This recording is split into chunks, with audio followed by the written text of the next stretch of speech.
क्या आप जानते हैं कि एनीमिया को बिना दवाई ठीक किया जा सकता है? जी हाँ दोस्तों, हमारी भारतीय चिकित्सा पद्धति एक्यूप्रेशर में कलर थेरेपी द्वारा एनीमिया को ठीक किया जा सकता है। तो आप इस वीडियो को अंत तक जरूर देखें। नमस्कार, मैं डॉक्टर हरेश व्यास आपका स्वागत करता हूँ। मैं परंपरा मेमोरियल संस्थान द्वारा संचालित ऋषिकुल दवा मुक्त चिकित्सालय का स्थापक हूँ। मैं 10 साल से लोगों को बिना दवाई रोग मुक्त जीवन जीने के लिए प्रेरित करता हूँ। दोस्तों, एनीमिया क्या है? मेडिकल साइंस के मुताबिक डेफिशिएंसी ऑफ ब्लड को एनीमिया कहा जाता है। सरल भाषा में कहे तो शरीर में खून की कमी या हमारे शरीर में रक्त कोशिकाओं की कमी को एनीमिया कहा जाता है। हमारे शरीर का स्ट्रक्चर देखें तो हमारे शरीर में अनगिनत सेल यानी कोशिकाएं हैं। अनेक कोशिकाएं मिलकर टिश्यू यानी ऊतक बनाती है। अनेक टिश्यू मिलकर एक अंग या अवयव बनाते हैं। अनेक अंग मिलकर एक तंत्र या सिस्टम बनती है। अनेक सिस्टम मिलकर हमारा यह शरीर बनता है। इसलिए रक्त कोशिकाओं को हमारे शरीर की नींव कह सकते हैं। अगर नींव ही कमजोर हो तो इमारत ज्यादा समय तक नहीं टिक पाएगी। इसलिए ईश्वर ने हमारे शरीर में एक ऐसा तंत्र बनाया है जो 120 दिन में आरबीसी यानी रेड ब्लड सेल को नया बनाता है। अगर किसी कारणवश ये रक्त कोशिकाएं नहीं बनती तब एनीमिया का प्रारंभ होता है तथा कब्ज से लेकर कैंसर तक के रोग हो सकते हैं। इसलिए हमारी रक्त कोशिकाओं का स्वस्थ रहना अत्यंत आवश्यक है। हमारी रक्त कोशिकाओं में आयरन युक्त प्रोटीन होता है जिसे हीमोग्लोबिन कहा जाता है। हीमोग्लोबिन ही ऑक्सीजन को लाल रक्त कोशिकाओं तक पहुंचाता और वितरित करता है। हमारे एनीमिया को हमारे रक्त में हीमोग्लोबिन की मात्रा के अनुसार मापा जाता है। एक अनुमान के अनुसार हर साल दुनिया में करोड़ों लोग एनीमिया से प्रभावित होते हैं। इनमें महिलाएं एवं बच्चों की संख्या ज्यादा रहती है। एनीमिया 400 प्रकार के हैं। इनमें से 7 मुख्य है। Number 1, iron deficiency anaemia. सामान्य रूप से आयरन की कमी से होने वाला एनीमिया, जो आमतौर पर महिलाओं को पीरियड्स के दौरान हुई रक्त हानि के कारण होता है। अगर शरीर में आयरन की मांग सामान्य से बढ़ने लगे तो भी यह एक प्रकार का एनीमिया है। गर्भावस्था में भ्रूण के विकास, शैशवावस्था और किशोरावस्था में तेजी से विकास के दौर से गुजर रहे बच्चों को शरीर में आयरन की मांग सामान्य से ज्यादा होती है। नंबर 2, थैलेसेमिया एक वंशानुगत रक्त विकार है जो शरीर को कम स्वस्थ लाल रक्त कोशिकाओं और कम हीमोग्लोबिन के कारण होता है। विश्व में 30 करोड़ लोग थैलेसेमिया से ग्रसित हैं। Number 3, aplastic anaemia. Aplastic anaemia एक गंभीर रक्त विकार है जिसमें शरीर की अस्थि मज्जा यानी बोन मैरो पर्याप्त मात्रा में रक्त कोशिकाओं का निर्माण नहीं कर सकती।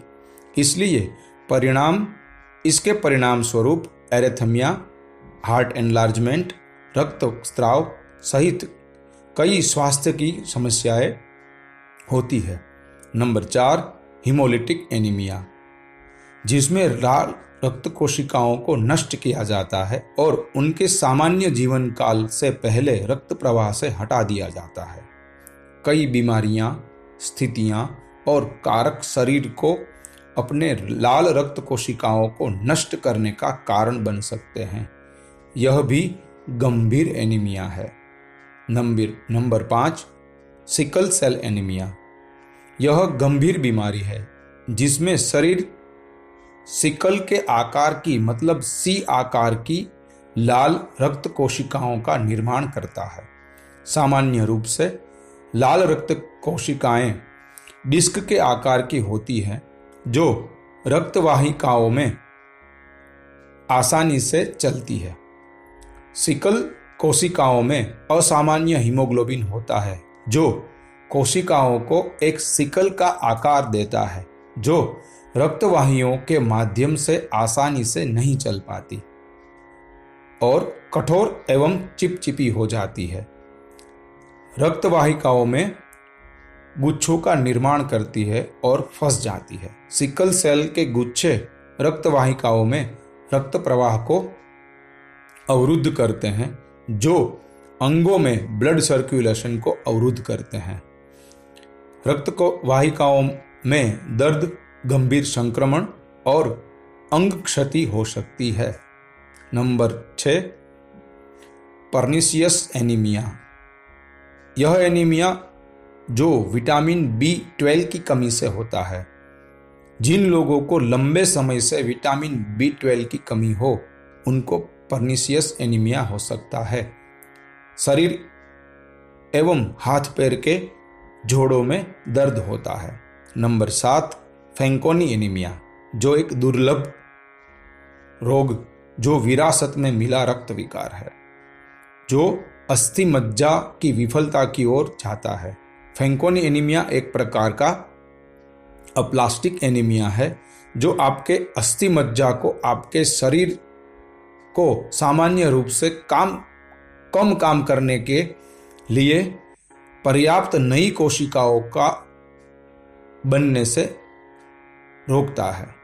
फैंकोनी एनीमिया आपके अस्थि मज्जा को कई असामान्य रक्त कोशिकाओं को बनाने का कारण बन सकता है। इससे ल्यूकेमिया यानी ब्लड कैंसर जैसी गंभीर बीमारी हो सकती है। इन सभी प्रकार के एनीमिया को हमारी भारतीय चिकित्सा पद्धति नेचुरोपैथी एवं एक्यूप्रेशर द्वारा इलाज हो सकता है। आप एनीमिया के पेशेंट को कैसे पहचानेंगे? इनके मुख्य लक्षण होते हैं जैसे थकान लगना, दुर्बलता, त्वचा पीली होना, अनियमित दिल की धड़कन होना, सांस लेने में कठिनाई होना, चक्कर आना, हल्कापन महसूस करना, छाती में घबराहट या दर्द होना, हाथ पैर ठंडे रहना, लो ब्लड प्रेशर रहना एवं सिर दर्द होना, यह सभी लक्षण एनीमिया के हो सकते हैं। सभी महिलाओं से मेरा निवेदन है कि जिस महिला को यह लक्षण दिखाई देते हो वह हर रोज नियमित रूप से सुबह के नाश्ते में अंकुरित अनाज, गाजर, बीट, पालक तथा हरी पत्ती वाली सब्जी आदि लें एवं योगासन नियमित रूप से करें। साथ ही आप इस बिंदु को ध्यान से देख लीजिए, दोनों अंगूठे में निचले जोड़ पर इस पॉइंट को दिन में 12 घंटे 3 से 6 महीने तक ब्लैक कलर लगाकर रखें। किसी भी प्रकार का एनीमिया होगा वह ठीक हो जाएगा। तो आज से ही इस बिंदु को लगाइए एवं स्वस्थ रहिए। अगर आपको हमारा यह वीडियो पसंद आया हो तो हमारी चैनल को लाइक, सब्सक्राइब एवं शेयर जरूर करें ताकि हम सब मिलकर स्वस्थ भारत एवं आत्मनिर्भर भारत का निर्माण कर सके। अस्तु।